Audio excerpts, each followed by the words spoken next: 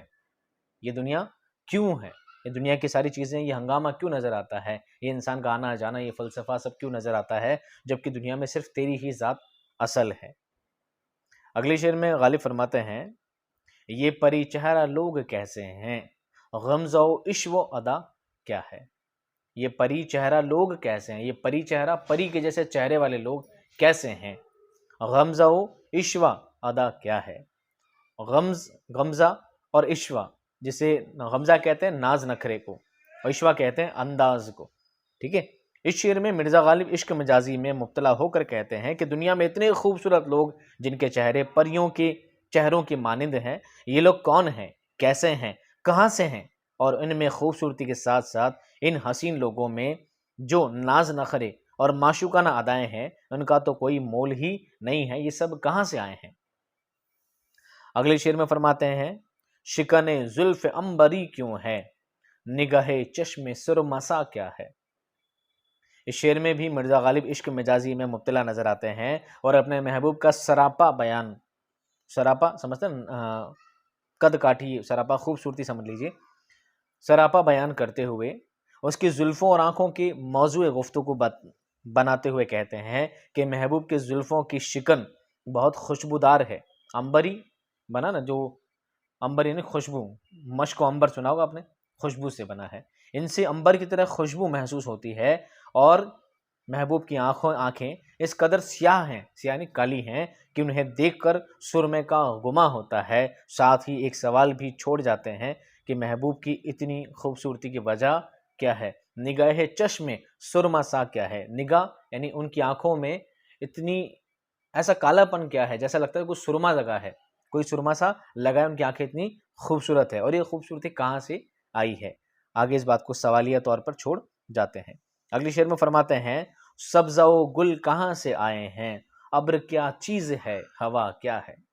سبزہ و گل، سبزہ یعنی گھاس پھوس، گل پھول کہاں سے آئے ہیں، ابر کیا چیز ہے، ابر یعنی بادل، ہوا کیا ہے، بادل کیا چیز ہے، ہوا کیا ہے۔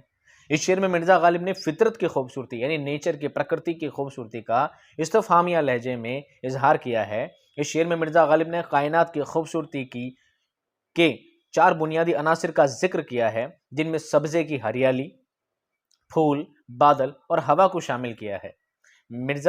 ہوا شامل ہے۔ مرزا غالب کہتے ہیں کہ اس دنیا کی سبزہ و گل سے جو خوبصورتی ہے، یہ ہریالی اور پھول کہاں سے آئے ہیں، آسمان پر جب بادل چھاتے ہیں اور پھر بارش برساتے ہیں، یہ کیا ہیں، اور ہوا جس کی وجہ سے کرۂ ارض پر زندگی کا وجود ہے، یہ کیا چیز ہے، یہ سب کہاں سے آئے ہیں۔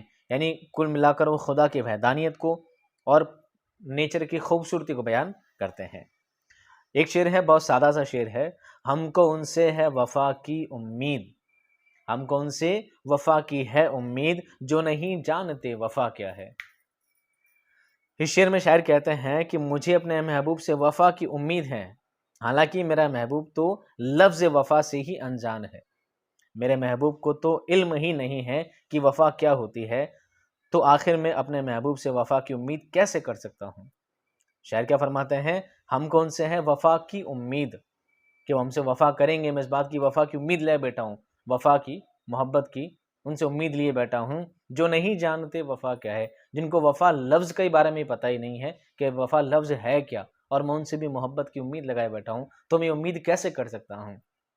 یعنی میں عشق میں اتنا بیگانہ سا، اتنا دیوانہ سا ہو چکا ہوں کہ جن کو وفا لفظ کا مطلب پتہ نہیں ہے، میں ان سے بھی وفا کی امید کیے بیٹھا ہوں، میرا محبوب تو مجھ سے اتنا زیادہ بیزار ہوا جاتا ہے، یعنی اس کی طرف سے کوئی ریسپانس کچھ بھی نہیں ہے، یہ محبت صرف ایک طرفہ ہے۔ آگے فرماتے ہیں ہاں بھلا کر تیرا بھلا ہوگا، اور درویش کی صدا کیا ہے۔ آپ کو یاد ہوگا ہم نے میر والا شعر پڑھا تھا، ہے نا، جس میں ہم نے پڑھا تھا صدا، سین سے صدا اور ایک سواد سے صدا، سین سے صدا ہمیشہ صدا، اور سواد سے صدا نے آواز۔ اس شعر میں شاعر کہتے ہیں کہ اگر تم چاہتے ہو کہ تمہارے ساتھ بھلائی ہو، تو تمہیں چاہیے کہ تم باقی سب کے ساتھ بھلائی کے کام کرو۔ شاعر کہتے ہیں کہ ایک درویش بندے کی یہی صدا ہوتی ہے کہ اگر تم اپنے ساتھ اچھا کروانا چاہتے ہو تو دوسروں کے ساتھ بھی اچھائی ہی کرو۔ اگر آپ اپنے ساتھ چاہتے ہو، اچھا سلوک چاہتے ہو، تو یہ بھی کوشش کرو کہ آپ بھی لوگوں کے ساتھ اچھا سلوک کریں۔ اگر آپ لوگوں کے ساتھ اچھا سلوک کریں گے تو ہی آپ کے ساتھ اچھا سلوک ہوگا۔ اگر آپ لوگوں کے ساتھ برا ویوہار، برا نیچر، برا کلچر رکھتے ہیں تو اس امید میں نہ رہیں کہ آپ کے ساتھ بھی اچھا ویوہار ہونے والا پاسبل ہے۔ ہاں بھلا کر تیرا بھلا ہوگا، اور درویش کی صدا کیا ہے۔ آپ نے سنا ہوگا بھلائی کر بھلا ہوگا، برائی کر برا ہوگا، آپ نے قوالی وغیرہ میں سنا ہوگا اس طرح کا۔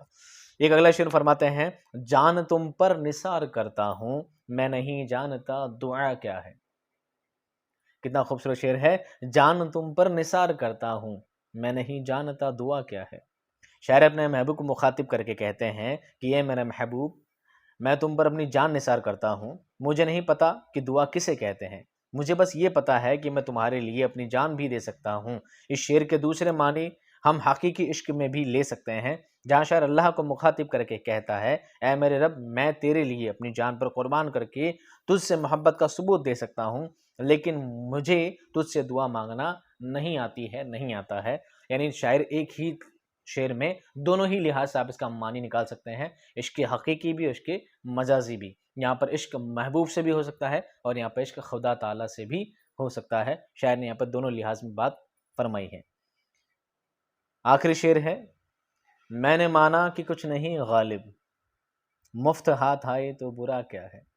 کیا لکھتے ہیں، میں نے مانا کہ کچھ نہیں غالب، مفت ہاتھ آئے تو برا کیا ہے۔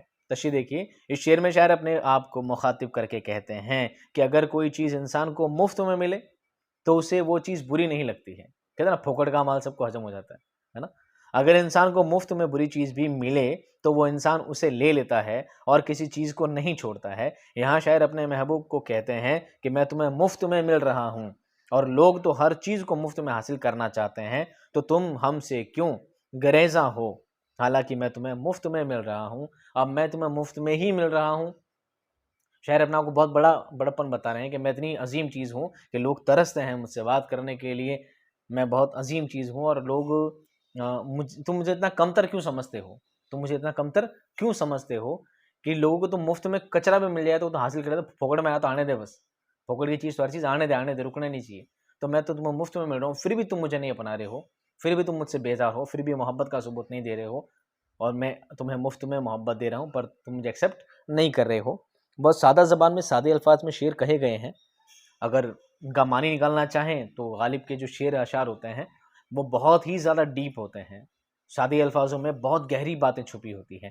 لیکن ایگزام میں اپنے کو اتنی گہری باتیں لکھنی نہیں ہے، اور نہ ہی آپ کا ایگزام ایکسپریمنٹری ہے. آپ کو صرف آپشنز دیے جائیں گے جہاں پر آپ کو اشعار کے تھوڑے بہت معنی آپ کو یاد ہونے چاہیے، اشعار سے ریلیٹڈ چھوٹی موٹی باتیں آپ کو یاد ہونی چاہیے. انشاءاللہ اشعار سے ریلیٹڈ کس طرح کے سوال بنتے ہیں جب وہ کورس آپ کا کمپلیٹ ہوگا، جیسے جیسے آپ کے ویڈیوز کمپلیٹ ہو جائیں گے تو انشاءاللہ کوشش کی جائے گی کہ آپ کو اشعار سے ریلیٹڈ کس طرح کے سوال بنتے ہیں میں آپ کو MCQ کی تیاری کروانے کی بھی کوشش کروں گا. میں ملتا ہوں آپ کو نیکسٹ ویڈیو میں آپ کے ڈھیر سارے سوالاتوں کے جواب کے ساتھ، بہتر سے بہتر ویڈیوز کے ساتھ. تب تک آپ خوش رہیے، آباد رہیے، کمنٹ سیکشن میں مجھ سے بات کرتے رہیے گا. خدا حافظ.